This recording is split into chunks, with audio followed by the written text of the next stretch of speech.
15 mice were trained. Yes. No mice hurt. No mice hurt. I remember reading that. That was quite an interesting fact. That was. The Green Mile. Took months to train them. Yeah, and that's crazy. That is crazy. I'm sorry, That but is no. crazy. No, thanks. No. The same year that we're doing 99. You're Correct. lit up about 99 like crazy. I love it. It's great. Yep. So tonight I'm gonna party like it's 1999. the Matrix came out in 99. We've got that coming up later. But they invented all kinds of CGI and all kinds of filming techniques and stuff like that. Maybe they should have just waited a little while. They could have CGI'd a mouse in there easier. They could have. I agree. But what I loved about this is the passion that was put into it. They poured everything into it. That was clear. Everything was so real and realistic. Yep. That is something I really, really enjoy. If they're going to have CGI in it, make it look actually realistic. They didn't need to in here. No. And I loved it. No. I loved it.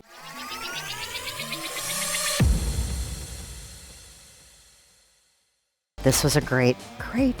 It's about an hour or two long. Yes. It is 3 hours and 9 minutes. Yeah, it's crazy, isn't it? I heard, so where Michael Clarke Duncan repeats his name Coffee, it's spelled different, he kind of repeats that. Apparently in the book, in Stephen King fashion, that is repeated in there like 70 times or something. Not in that particular scene, but throughout the whole book. Wow. Like Stephen King likes to hear himself talk.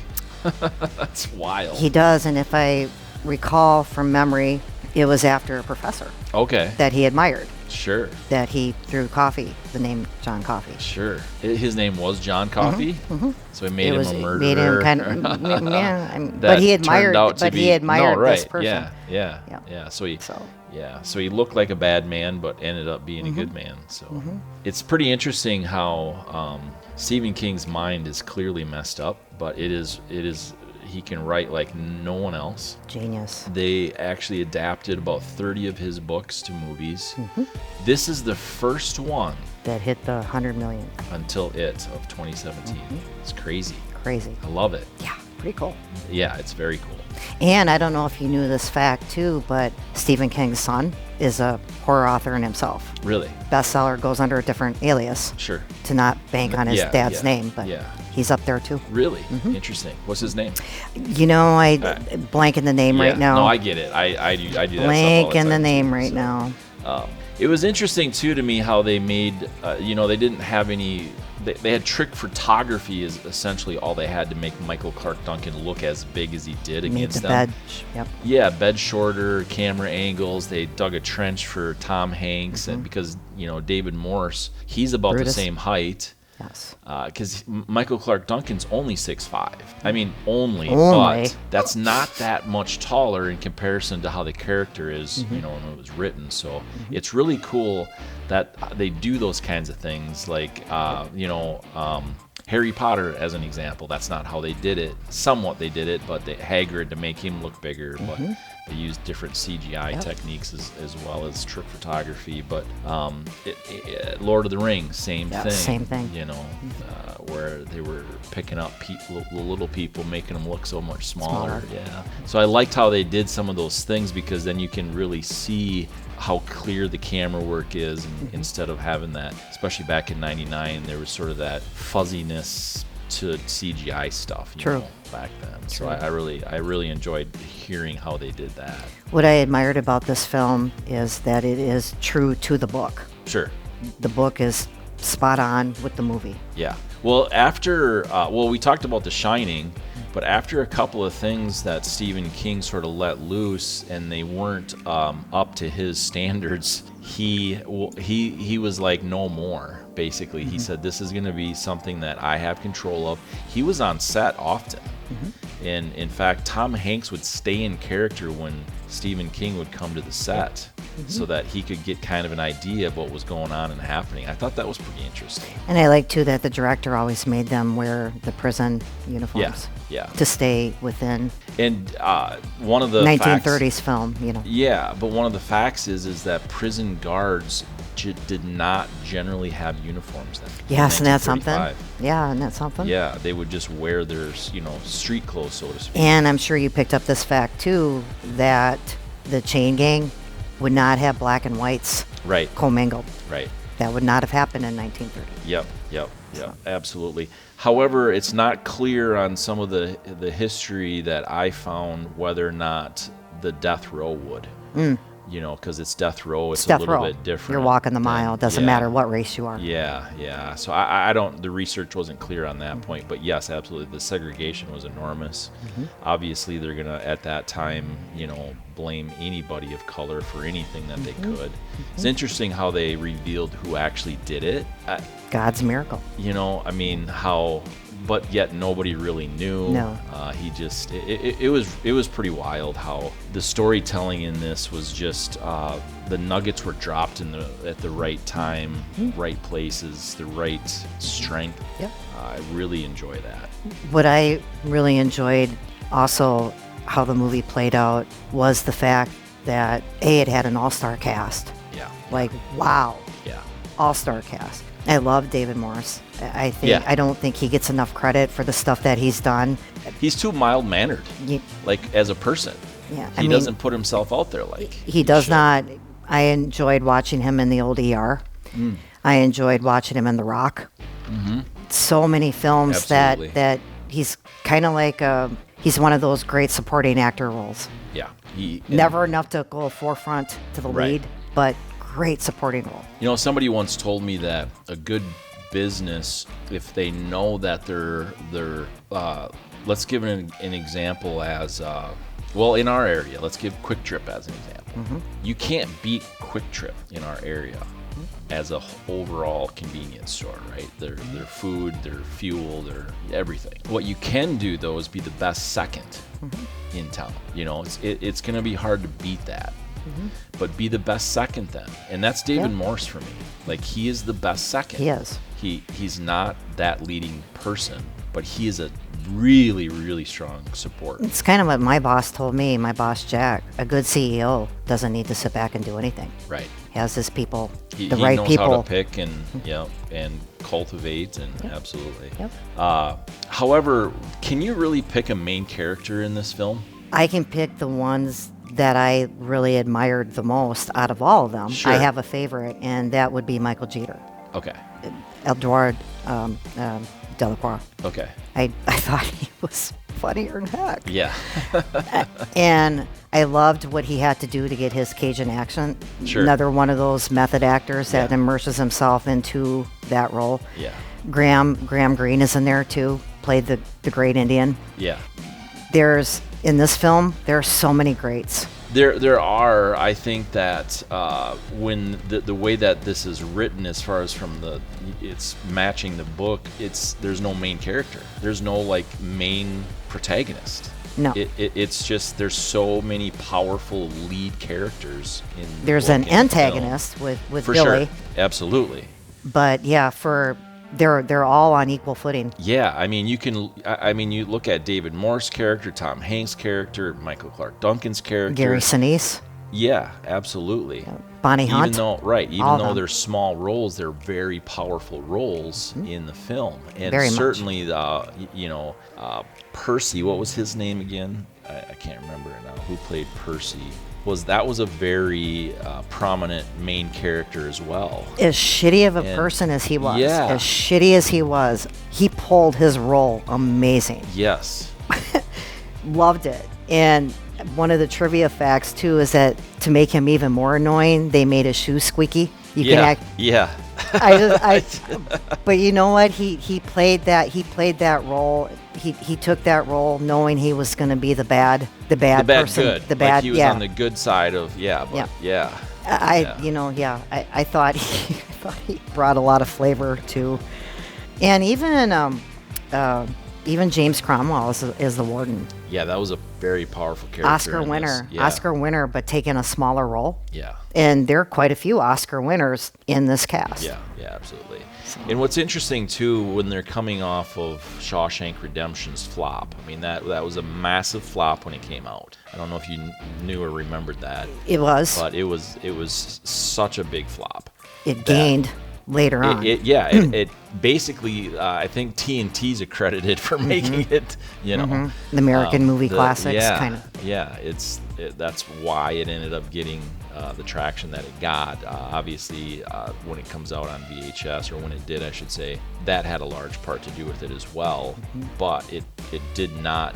Nobody liked it in the theater. No. And so they were going into this, they're like, oh boy, we're spending $60 million on this. We're a little bit leery. So because it's somewhat similar, this is the prison guards are good. That's odd. Like most of the time the prison, we did Brubaker, same thing. Prison guards were awful. Shawshank Redemption, prison guards were awful. Cool Hand Luke, I mean, you could keep going. But the thing that was so different about this was so attractive that it demolished the box office at 286. Yeah. And so, way to go to take the risk. And not that Stephen King changed the character, but changed the overall perception of what a prison guard would be in all other previous films. I do like the fact that on the mile with the guards, they are showing empathy. Because I can't imagine, despite what you've done bad in your life, that you, in that circumstance, the terror, knowing that you're going to Old Sparky, you want to get good with God really quick. Yeah. Just saying. Yeah, and Sam Rockwell, he was incredible. Like, he was not getting good with anybody, let alone the maker. But he nobody knew who he was then. No. No. And wow, what a performance. What a performance. I mean, that's probably I would almost say one of the best that I've seen him do. Like, it was really good. I love the fact that where Stephen King has that magic of putting his touch on his books. Yeah. This man that has this gift. And I loved at the end when Paul is telling him, what should I do? Should I let you go? Right. And he's like, I just want the pain to stop. I'm exhausted. done. Exhausted. Because had Coffey said, let me go, they would have let him go. Oh, yeah. Easily. So I love the empathetic piece in that they showed him being a man of color. Right.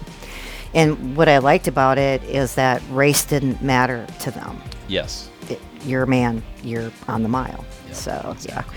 Yeah. It's pretty interesting, too, because I remember that when this came out, I didn't see it in the theater. It's not really my type of film. However, I like this kind of storytelling. I really do.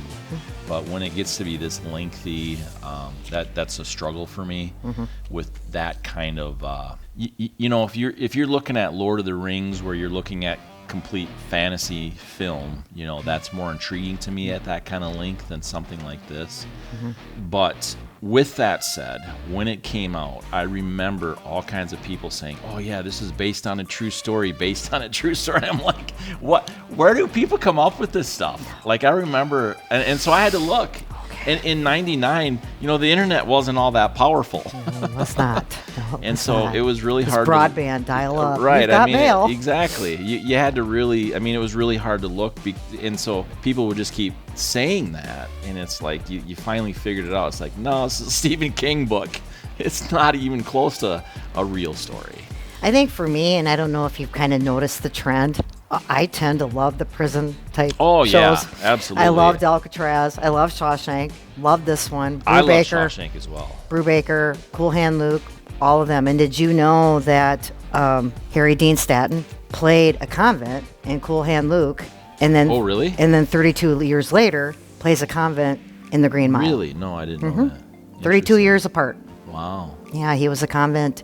And I really love Dabbs Green, the old man. The old man Look at that, sure. Yeah, the old man portrayed Paul so well. Yeah. And the producer and the director, Frank, was a big fan of him because Dabb did the Invasion of the Body Snatchers and The Terror from Beyond Space. Oh, I didn't know that. And so he really admired this guy's acting abilities. And so he waited because he had health issues. Yeah. And he waited till he was better for him to do this role. Yeah. That's pretty cool. That's very cool. So, Yeah, and I love the old man. I think, so what I don't like about some of that, and especially in the older films, they kind of have it figured out now. De-aging I really hate, but they have they do pretty well at making somebody look older. But de-aging, they just don't have that figured out. Tom Hanks could not age well. Well, They tried. They did try, and yeah, they just couldn't get it figured out. So I don't personally like that when they do that, unless they really look like each other, because they claim that he looked similar, but I don't think he did to Tom Hanks. No. And I mean, I read a whole bunch of stuff on it, and they're like, well, he looks. Yeah, no, sorry. I would have I understand it better once the 108 years old came out. Like, you could really look different at 108 years old, right? Mm-hmm. So to me, the way I would have preferred that would have broken that ice with me, because that's really something I don't like, is 108. And let me tell you my story. You know what I mean? Like, then I would have probably hooked into him a lot better. And I think that's... rather than the end. You know what I mean? Like, do that at the, flip it. Like, do Flip that the at switch. the beginning rather than at the very end. Like, that would have hooked me on the old man, not looking like the character. True. Just personally. I think that was one of the with Brad Pitt and the Benjamin Button, where it's the reversing the age. He's old and then moving young. I didn't like that. Yeah, I didn't care for that movie in general. Let alone Either did let I. alone you get into the way they. I mean, it was an interesting concept until you saw it. But for me, I have more fun on the trivia part of it. Sure. I love the trivia part. Tom Hanks every Friday took the crew for dinner. I think that's way cool. Yeah. I love the fact that it did win 15 awards. Yeah. Only Best Actor and Supporting.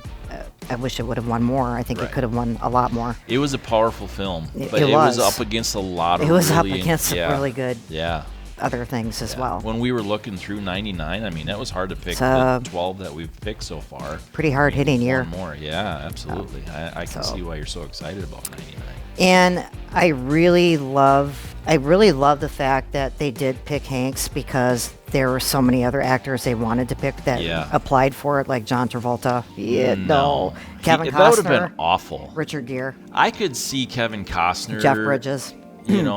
I could see him. I could see him he's so distinguished. I could see Kevin. And probably Jeff Bridges, if he was really putting on, the good, not the goofy Jeff Bridges that we really like. I mean, I do personally, I should say. But I could see those two because they're very distinguished people. Not Travolta, though. But not Travolta and not Gere. I guess he's, I just couldn't see that he's... Not that he's a bad actor. He's not. He's very good. Oh, he was great in Officer and Gentleman as a serious role. He's really good, but I just could not see. Hanks, though, did this as a favor, because when he was filming Forrest Gump in '94, he couldn't take the role in Shawshank Redemption. Yes. That Paul wanted him, the director wanted him to take. He was really leaning into him, so he actually agreed to do this as a favor. It's a favor. A paid favor. Of course. But still, it was like an obligation. But what I love about Hanks and I'm sorry, Frank Darabont. Yeah. What I loved about Paul, the character. What I loved about Tom Hanks is that he is so loyal to his friends, bringing in Gary Sinise. Yeah. Which is a great, they go back from the Forrest Gump. Yeah. And Gary Sinise is such an amazing human. Yeah, he sure with all the works that he does with Wounded Warriors, whatnot. So I think it was kind of cool to see the repeats coming back and loyalty to your friends. Yeah, absolutely. Kinda cool. I would highly recommend people watch this. It's really long, and I understand that it's probably an hour too long just for the comfort's sake for me. However, there's enough story there to make it work at 3 hours. And would you say 9 minutes? Yep. So, but I would have probably enjoyed it more if it was shorter. For me, was just the opposite. I was enthralled. Yeah. I think it kind of went on a great clip. Yeah. There's enough story there. There's enough story there. I understand with the wife having the tumor, taking him off the mile. There's a certain element of unrealistic, and there's that fantasy part. Oh man. But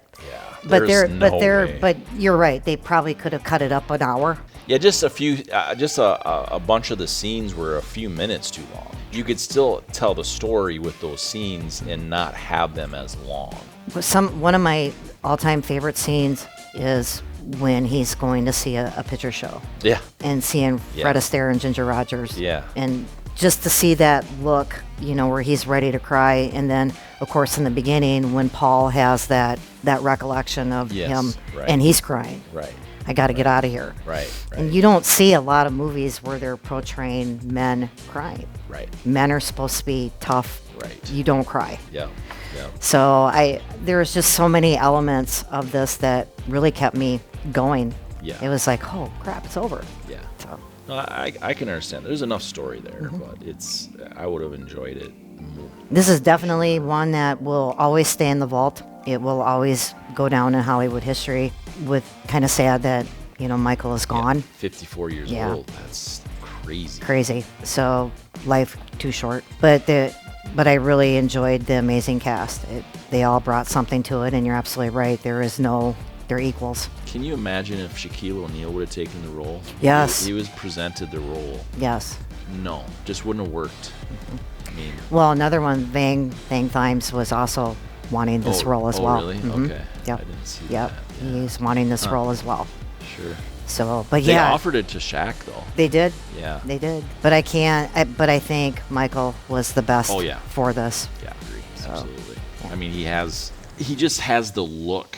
Like Shaquille O'Neal's look is different. You know what I mean? Like he's Too harsh. I think it's harsh yeah. for what this needed. Yes, exactly. He Yeah. has So expressive it's- facial. He has expressive eyes. Yeah. You can It's- see he's the soft world enough, in his but eyes. yet, But like tough enough looking. yeah, he could beat the Absolutely. shit out of you if he wanted. Right. But he's a teddy bear. Yeah. So Yeah, absolutely. Cool. That was fun. that was. I highly recommend this film as well. I'm And excited. next week, Girl Interrupted, Yes. Excited too. which we get to record next. Yes, we do. Hey, thanks for joining us. We appreciate it if you would kind of let us know what you think. What do you think of the Green Mile? What do you think of the podcast and how we did and what we should improve on or things like that? We always enjoy hearing it. Do you remember the email? I do. Oh, yes. Legit.q at Maddie. LegitQ LegitQ at Maddie'sMovieMix.com. All right. Yay! Getting it there.